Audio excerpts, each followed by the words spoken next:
इथे ठाण्याचा विकास होतोय, पण मोठी मोठी झाडं तोडल्या जात आहेत. हा कसला विकास? इथे प्रदूषण होतंय, नंतर परत हवा ऑक्सिजन मिळणार नाही. त्यामुळे आम्ही झाडे लावा आणि झाडे जगवा. विकासाच्या नावाखाली सरकार फसवतं आणि पर्यावरणाचा ऱ्हास करतं. त्रास करतंय, बरोबर बोललात तुम्ही. आणि ते म्हणून आम्ही झाडं लावतोय, राष्ट्रवादी काँग्रेस पक्ष. आणि झाडं लावून आम्ही त्यांना सांगतोय की झाडं तोडू नका, झाडं लावा.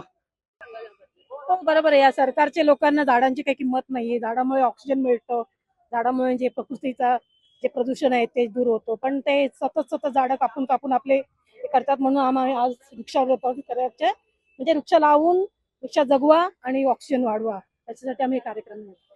आपण पाहिलं असेल तर गेल्या काही वर्षांपासून जसं प्रशासन बसलंय तसं प्रशासनाला हाताशी घेऊन बिल्डर विकासाच्या नावाखाली मोठ्या प्रमाणावर पर्यावरणाची हानी करतात आहे. आम्ही याच प्रकारचं आंदोलन मेंटल हॉस्पिटलचा जो विकास करायच्या नावाखाली जी वृक्षतोड झाली होती तेव्हाही केले. सातत्याने ठाणे शहराचं टेम्परेचर वाढतंय. आज जर आपण बघत असू तर आज आपण फेब्रुवारी महिन्यात आहोत, टेम्परेचर 35-36 डिग्री गेलेलं आहे. हा धोक्याचा इशारा आहे. आपण जागतिक पातळीवर टेम्परेचर कमी करण्यासाठी पंतप्रधान आणि आंतरराष्ट्रीय परिषद 1 ते 2 डिग्री जगाचं तापमान कमी करण्यासाठी जर प्रयत्न करत आहोत. आज हिरवी म्हणजे मुनगट्टीवार साहेब म्हणतात आम्ही लाखो करोडो झाडं लावत आहोत.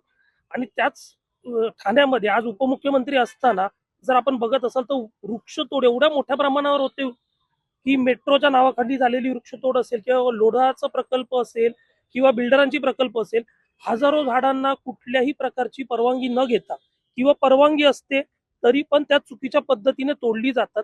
त्यामुळे हे कुठेतरी थांबलं पाहिजे, पर्यावरणाचा ऱ्हास थांबला पाहिजे. आणि ही झाडं जगली तर आज आपण पुढच्या पिढीला आपण भविष्य देऊ शकतो. कारण या झाडावर आपण बघितलं तर शेकडो पक्षी जेव्हा ती आता सकाळी ती गेली असतील, संध्याकाळी जेव्हा ते येतील तर तेव्हा त्यांना त्यांच्या हक्काचा निवारा दिसणार नाही. जर आपण आपल्या घरी गेल्यावर कासवीस होतो तर ते आल्यावर आज बघत मी आज राहू कुठे. त्यामुळे कुठेतरी हा पर्यावरणाचा विचार हवा करायलाच हवा आणि भावी पिढीला आपण काय देऊन जाऊ ह्या दृष्टिकोनाने प्रशासनाने शासनाने सर्वांनी एक होऊन काम करणं आवश्यक आहे असं आम्हाला वाटतं. इथे एक आनंदनगर ते साकेत असा रस्ता बनतोय आणि रस्ता किंवा डेव्हलपमेंटच्या विरोधात आम्ही नाही, पण त्याच्यासाठी साधारण 1800 झाडं तोडताय. आता 1800 जेव्हा तुम्ही झाडं तोडताय तर ते जिओ मार्किंग करण्याची गरज होती आणि ते ट्रान्सप्लांट करायचे होते. ते जिओ मार्किंग केल्यावर कुठल्या ठिकाणी ते परत ट्रान्सप्लांट केलं त्याचंही मार्किंग करणं गरजेचं होतं. पण आमच्याकडे व्हिडिओ एव्हिडन्स आहे, आमच्याकडे फोटोग्राफ्स आहेत की रात्री 3 वाजता क्लिअर कट तोडून गाडीत घालून हे घेऊन जात आहेत. जर आपण बघितलं तर इथे झाडं होती, हे झाडं मुळाच्या वरतून कम्प्लिटली तोडलेली आहेत. आज आम्ही मुद्दामून या ठिकाणी जिथे त्यांनी झाडं तोडले त्या ठिकाणी 5 झाडं लावतोय आणि त्यांना एक तुमच्या माध्यमातून त्यांना कळवतोय की अशा प्रकारची झाडाची कत्तल चालणार नाही. आज AQI इंडेक्स या ठाणे शहरामध्ये 300च्या वरती गेलेला आहे. म्हणजे एकीकडे मेंटल हॉस्पिटलची झाडं विदाऊट परवानगी तुम्ही तोडली, आशरमध्ये तोडली, रेमंडमध्ये रोज तोडणं चालू आहे. आज या सर्व्हिस रोडची झाडं तोडतायत आणि ओबरॉयमध्ये तुम्ही तोडली आहेत. म्हणजे जो ग्रीन कव्हर ज्या लंग्स होत्या या ठाणे शहराच्या ते तुम्ही संपवताय. म्हणजे तुम्ही ठाण्याला पुढच्या 10-15 वर्षात दिल्लीकडे घेऊन जाताय असं स्पष्ट आमचं मत आहे. त्याच्या विरोधात आज आम्ही हे आंदोलन या ठिकाणी घेतलेलं आहे. त्याला कुठेतरी बळ मिळेल असं वाटतंय का तुम्हाला? बळ म्हणजे मला अजिबात अपेक्षा नाही की महानगरपालिकेचे वृक्ष प्राधिकरण डिपार्टमेंट आम्हाला मदत करेल. माझं तर आरोप आहे की ते ह्या सगळ्या कामामध्ये त्यांच्या बरोबरच काम करत आहेत आणि म्हणून त्यांच्याकडनं फार अपेक्षा नाही. आम्ही एक PIL दाखल करू आणि येणाऱ्या 2 दिवसातच ठाणे कोर्टात हे PIL दाखल करणार. ऍक्च्युली ठाण्यामध्ये जे प्रदूषण आहे ते वाढत चालले आहे. त्याच्या मागची मूळची कारणं शोधायला गेल्यानंतर कळतं की इकडे झाडं तोड झालेली आहे किंवा अनधिकृत बांधकामचं जे काही चालू आहे प्रकरण, त्याच्यामुळे धूळ घाण जी येत असते त्यामुळे ऑक्सिजन घेणं लोकांना मिळेनासं झालंय. आणि त्यात झाडेतोड झाल्यामुळे बिल्डिंगाचं कॉन्क्रीट जंगल उभा राहत असल्यामुळे आता बघितलं असेल की आपण ह्या एरियामध्ये प्रदूषणाचा म्हणजे अक्षरशः उच्चांक गाठलेला आहे.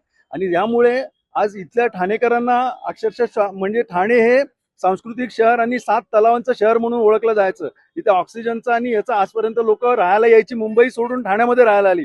पण ठाण्यामध्ये पण तीच अवस्था झालेली आहे की जे आज सगळीकडे प्रदूषणाचा हाहाकार झालेला आहे. कुठेही जावा तुम्हाला अस्थमाचे जे आजार आहेत आणि जे आहे ते तुम्हाला वाढलेले दिसतात.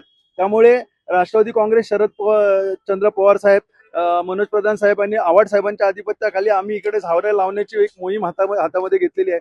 तरी सर्व नागरिकांना आम्ही आवाहन करत आहे की प्रत्येकाने एक झाड तरी लावावं आणि त्याची देखभाल करावी, असे आम्ही लोकांना आवाहन करतो. सरकारकडून कायम म्हटलं जातं की डेव्हलपमेंट होणार, पण डेव्हलपमेंटच्या नावाखाली पर्यावरणाचा ऱ्हास होतोय असं वाटतंय का? एक्झॅक्टली, पर्यावरणाचा ऱ्हास तर पूर्ण झालेलाच आहे. पूर्ण देशामध्ये तुम्ही अवस्था ही बघितली ना, तर अडाणी या सगळीकडे आज त्यांच्याकडे देण्यासाठी जे रावलेलं आहे, आज पर्वत असतील, रांगा असतील, डोंगर असतील, सगळे गायब व्हायची वेळ आलेली आहे. त्याच्यानंतर आज तुम्ही बघाल तर कुठे बघावं तिकडे कॉन्क्रीट जंगल, म्हणजे जो तो उठतो तो एफएसआय वाढवतायत, बिल्डिंगी बांधतायत. आज त्याच्याकडे पाण्याचे सोर्स नाही, रिसोर्सेस नाहीयेत, स्वतःचा तलाव नाहीये. आज आम्ही वर्षानुवर्ष ओरडतोय की तलावाचं पण नाही, रस्ते गायब झालेले आहेत, सर्व्हिस रोड गायब झालेले आहेत. आणि जर हे सर्व्हिस रोड नाहीत, रस्ते नाहीत, पाणी नाही, लाईट नाही, इलेक्ट्रिसिटी नाही, तुम्ही परवानगी देतात कशाला बांधकामांना? आणि जर ते बांधकामं जर नाहीत बांधत अशीच राहिली तर अशी अवस्था होणार आहे काही दिवसांनी. इथं माणसं एकमेकाला चिकटून चालतील आणि अक्षरशः एकमेकांवर, आणि भांडणाचं प्रमाण वाढलेलं आहे. हे दररोज ऍक्सिडेंट वाढत आहेत. बघा, तुम्हाला आता जाताना पण आवाज येत असेल की हे ट्रॅफिकवाल्यांची अशी अवस्था आहे की त्यांना असं झालंय की त्यांना काय करावं आणि काय नाही. कारण लोकही कमी पडतायत, रस्तेही कमी पडताय, नाही जो तो उठलाय तो लुटतोय आणि तो ठाण्यामध्येच येतोय. त्यामुळे सगळ्यांना एकच विनंती आहे की आजपर्यंत जेवढं इथे जे झालेला आहे ऱ्हास, तो थांबवावा. आणि आपण सगळ्यांनी या बाबतीत सगळ्यांनी विचार करून केलं पाहिजे की तुम्ही या पर्यावरणाचा ऱ्हास होण्यासाठी सगळ्यांनी कसं काय पुढे यायला पाहिजे, आणि प्रत्येक घरातून माणूस हा आंदोलनासाठी आलाच पाहिजे, अशी आमची इच्छा आहे.